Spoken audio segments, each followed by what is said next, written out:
दोस्तों आदाब नमस्कार सत श्री अकाल। आपका बहुत स्वागत है आपके अपने शो दानिश की ज़ुबानी में। आज की कहानी है मुंबई के थाने में एक जगह है मुब्रा। वहाँ पर एक व्यक्ति रहते हैं जिनका नाम है खालिद कादरी और उनकी पत्नी का नाम है शमा कादरी। दोनों की ज़िंदगी बड़ी खुशहाल है और उनका प्रॉपर्टी डीलिंग का उनका काम है और जो बहुत अच्छा चल रहा है। एक तरीके से बहुत खाते पीते घर के हैं, अच्छा रईस घराना है। 30 जुलाई 2016 को एक दिन बिहार प्रदेश की राजधानी जो पटना है, वहाँ से एक उनके पुराने दोस्त का फ़ोन आता है और वो बताते हैं कि खालिद भाई, एक प्रॉपर्टी बहुत सस्ती है जो यहाँ पर बिक रही है और एक कहावत है कि 1 रुपये का माल चवन्नी में मिल रहा है और मैं चाहता हूँ उस प्रॉपर्टी को आप खरीद लो और आप जो भी मुझे उसमें देना चाहो शेयर वो मुझे दे देना। जिसको बेचनी है वो बहुत परेशान है और वो जल्दी जल्दी इसको कैश में बेचकर यहाँ से जाना चाहता है। अब क्योंकि खालिद का काम पहली प्रॉपर्टी का बहुत अच्छा चल रहा था, वो एक एक आध दिन तो टाल मटोल करता है, लेकिन फिर उसके जो पुराना उसका दोस्त था उसके बार बार फ़ोन आते रहते हैं और एक दिन फिर वो फाइनल करते हैं कि जाकर एक बार उस प्रॉपर्टी को देख लेते हैं। अगर ऐसी प्रॉपर्टी है कि 1/4 दाम में मिल रही है, जो 1 रुपये की प्रॉपर्टी है और वो 25 पैसे में मिल रही है एक तरीके से, तो डील बुरी नहीं है, कारोबार तो करना ही है। और वो वहाँ से जो खालिद कादरी हैं फ़्लाइट पकड़ते हैं मुंबई से और सीधा पटना में लैंड होते हैं। उसके बाद वो अपनी पत्नी शमा से बात करते हैं और बताते हैं कि मैं पटना पहुंच गया हूँ, एयरपोर्ट पर उतर गया हूँ और सब ठीक ठाक है। ये लास्ट बात होती है शमा से खालिद की। उसके बाद खालिद का फ़ोन स्विच ऑफ। शमा काफ़ी परेशान होती है और बार बार फ़ोन करती है। काफ़ी टाइम गुजर जाता है, 1 घंटा 2 घंटा 3 घंटा। कई बार आदमी को फ़ौरन किसी नतीजे पर नहीं पहुंचता, उसको पता था कि फ़्लाइट से गए हैं, हो सकता है बैटरी डाउन हो गई। लेकिन जैसे ही शाम होने को होती है, ऐसे ही शमा के पास फ़ोन आता है कि तुम्हारा पति खालिद हमारे कब्ज़े में है और अगर तुम्हें उसकी जान की फ़िक्र है और तुम्हें वो ठीक ठाक चाहिए तो तुम हमें 30 लाख रुपए दो। मतलब एक तरीके से 30 लाख की फ़िरौती खालिद के बदले में उसकी पत्नी शमा से मांगी जा रही थी। फ़िरौती जो वर्ड है ये है किसी को फेरे में देने वाला। मतलब आप हमें पैसे दो और उसके बदले हम आपको वापस जो मतलब फिरौती आपको उस चीज़ को फेर देंगे, पैसे के बदले हम खालिद को फेर देंगे। तो मतलब ये वर्ड पहले से ही प्रचलित है कि पैसे के बदले किसी को भी देना फिरौती।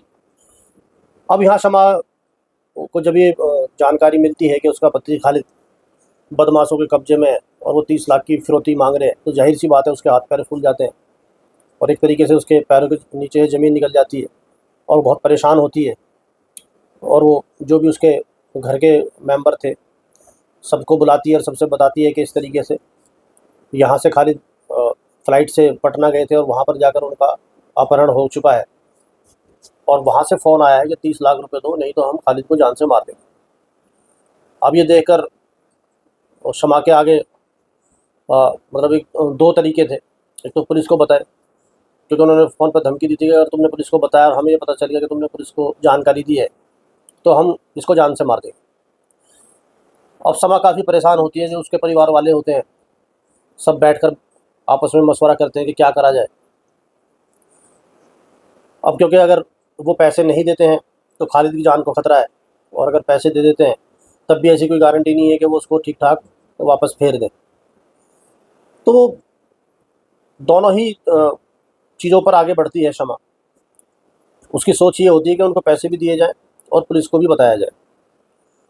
तो जितने भी उनके फ़ोन वहाँ से आ रहे थे अपहरणकर्ताओं के, वो सबका रिस्पॉन्स कर रही थी, सबसे बात कर रही थी कि पैसे कहाँ देने हैं, कैसे देने हैं, मैं 30 लाख अभी इकट्ठे कर रही हूँ, थोड़ा टाइम लग रहा है, आप उनको कुछ मत करना।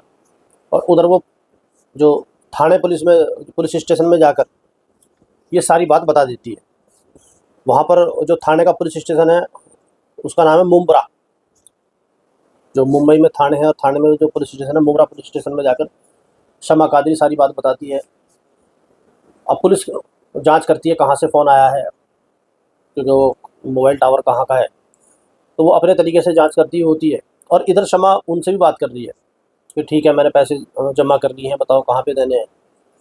और वो उनके बताए हुए जगह पर जो भी उनका गुर्गा था, उनको शमा कादरी खालिद के बदले में 30 लाख रुपए उनको दे देती है। और वो पुलिस वहाँ ऐसा कुछ कर नहीं पाती, पकड़ नहीं पाती, और वो पैसे लेकर वहाँ से चले जाते हैं। अब 5 तारीख को खालिद को बीच सड़क पर सुनसान जगह वो लोग छोड़ देते हैं। और वहाँ से खालिद पता करता है कि मैं कहाँ पर हूँ, ये कौन सी जगह है। और उसके बाद वो जैसे कैसे करके मुंबई अपने घर पहुँचता है। वहाँ पर जाकर एकदम खुशियों का माहौल, एक तरीके से कह दो कि जैसे ईद का त्यौहार हो या दिवाली का, सब खुश होते हैं कि खालिद ठीक ठाक अपने घर आ गया।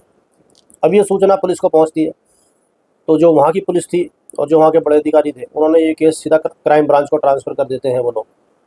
अब क्राइम ब्रांच के पास जब ये केस जाता है तो पता ये भी चलता है कि खालिद कादरी वापस आ चुका है ठीक ठाक बिल्कुल। अब पुलिस क्योंकि जो फ़ोन शमा के पास आए थे उनका डाटा निकाल चुकी थी, वो बिहार के जो नेपाल का बॉर्डर है, बिहार और नेपाल का, उसके आसपास के से वो फ़ोन आए थे। अब क्राइम ब्रांच को भी इस बात का बहुत अच्छे तरीके से पता है कि जाहिर सी बात है, जो जिसने भी फ़ोन करा है उस जगह से तो करा नहीं होगा जहाँ पर खालिद कादरी को रखा गया है, या अपने घर से तो करा नहीं होगा। जाहिर सी बात है, आदमी जो फ़ोन करता है 2-4 किलोमीटर इधर उधर या 10-5 किलोमीटर दूर जाकर ही करता है। अब पुलिस खालिद को अपने ऑफिस बुलाती है और उससे जानकारी लेती है कि बताओ तुम्हारे साथ क्या हुआ था। तो यही बताता कि मैं फ़्लाइट पकड़ कर पटना गया, और पटना में जाने के बाद मेरे दोस्त का फ़ोन आया। उसके बाद मैं जैसे ही गाड़ी में बैठा, उन लोगों ने मेरे सर पर गन लगा दी और मेरी आंखों पर पट्टी बांध दी। उसके बाद गाड़ी काफ़ी देर चलती रही और मुझे कुछ नहीं पता वो मुझे कहाँ पर लेकर गए। जब मेरी आँख खुली तो मैं किसी कमरे के अंदर बंद था, और मैं एक आध दिन ऐसे ही वहाँ पर उन्होंने मुझे डाले रखा, खाना वगैरह देते थे। तो अब यहाँ पर क्राइम ब्रांच वालों का सीधा ये सवाल होता है कि कोई भी छोटी से छोटी ऐसी चीज़ हो जो तुम्हारे याद हो, या कोई भी ऐसी वो आपस में बात कर रहे हो, या कोई ऐसी अजीब चीज़ तुमने कोई आवाज़ सुनी हो, कोई साउंड ऐसा हो, कुछ भी ऐसी चीज़ हो जिससे पता चल सके, जो हम उन अपराधियों तक पहुँच सके। क्योंकि जो सीडीआर पुलिस ने निकाला था क्राइम ब्रांच वालों ने, वो जैसे मैंने आपको बताया कि पर्टिकुलर एक जगह का तो होगा नहीं। तो यहाँ पर सारा दारमोदार जो खालिद के हाथ में था, अगर वो कोई ऐसी बात बता सकता है तो ही पुलिस वहाँ पर पहुँच सकती है। यहाँ पर एक चीज़ और थी कि जिस फ़ोन से शमा को फ़ोन करा गया था, वो फ़ोन नेपाल का था, मतलब वो जो सिम था, नंबर था, वो नेपाल से लिया गया था। अब जाहिर सी बात है, आदमी अगर नेपाल का नंबर है तो या तो नेपाल में है या नेपाल के बॉर्डर पर है। अब यहाँ पर जो खालिद कादरी था, उसने पुलिस को बताया था, उसके जिसने उसको बुलाया था उसका नाम था नूर आलम, जिसने प्रॉपर्टी का लालच देकर उसको बुलाया था। तो पुलिस कई बार खालिद को बुलाती है और बार बार उसका एक ही सवाल होता है, कुछ भी ऐसी चीज़ तुम सोच कर बताओ। तो एक दिन खालिद को याद आता है और वो बताता है कि जिस कमरे में उन लोगों ने मुझे बंद कर रखा था, जब मैं उसकी खिड़की खोलता था तो सामने 2 पपीते के पेड़ लगे हुए थे, और वो कोई मुस्लिम इलाका था। वहाँ से पाँचों टाइम की जो अजान होती है, मस्जिद से अजान की आवाज़ आती थी पाँचों टाइम की।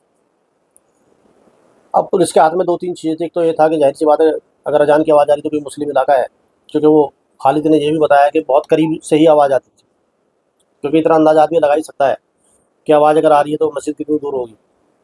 और दूसरा पपीते का पेड़।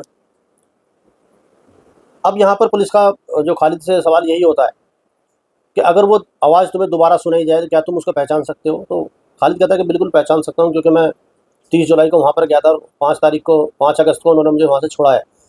तो कम से कम 4 से 5 दिन मैं वहाँ पर रहा हूँ, और 5 दिन में ज़ाहिर-सी बात है डेली 5 बार अजान होती है, तो करीब 20-25 बार उसने वो अजान सुनी हुई होती है। तो कहता है कि ठीक, मैं उसको भी पहचान लूँगा। उसके बाद पुलिस खालिद को अपने साथ लेती है और वापस फ़्लाइट पकड़ती है और सीधा पटना, और पटना से सीधा, क्योंकि जो मोबाइल की जो लोकेशन थी वो बॉर्डर के आसपास की थी और नेपाल का वो सिम था।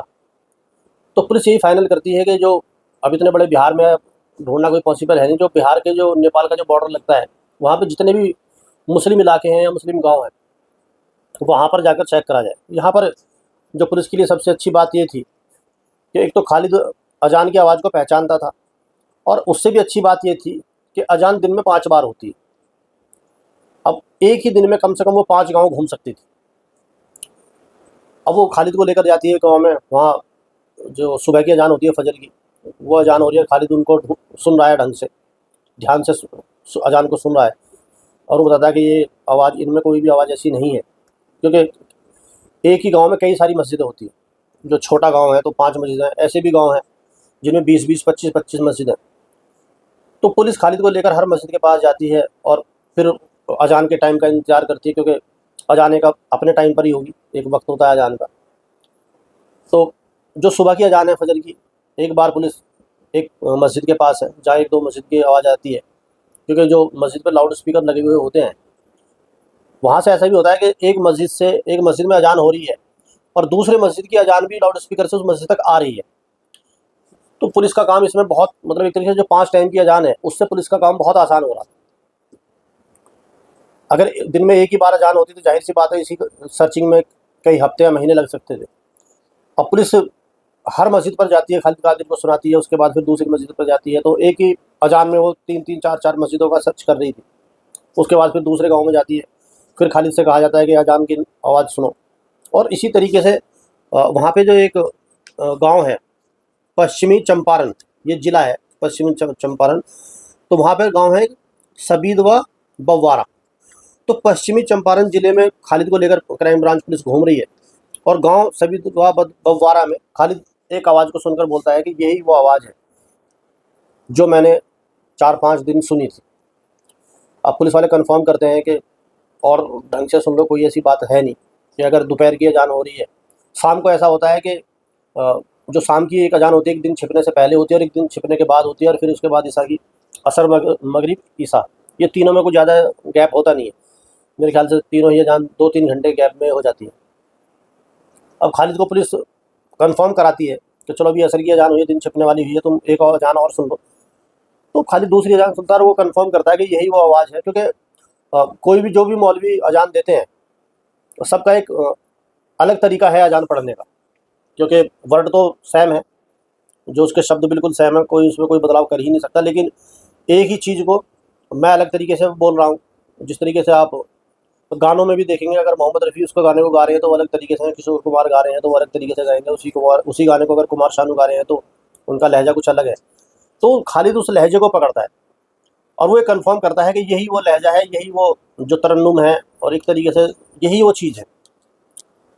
अब पुलिस को जाहिर सी बात है 3 क्लू जो खालिद ने दिए थे, उस मस्जिद के पास पपीते के पेड़ कहाँ हैं, अब क्राइम ब्रांच वालों को ये जानना था, और वो जाहिर सी बात है जो मौलवी हैं, जो आसपास के लोग हैं, उनसे पता करते हैं पपीते के पेड़ कहाँ हैं, और ज़्यादा मेहनत होती नहीं है।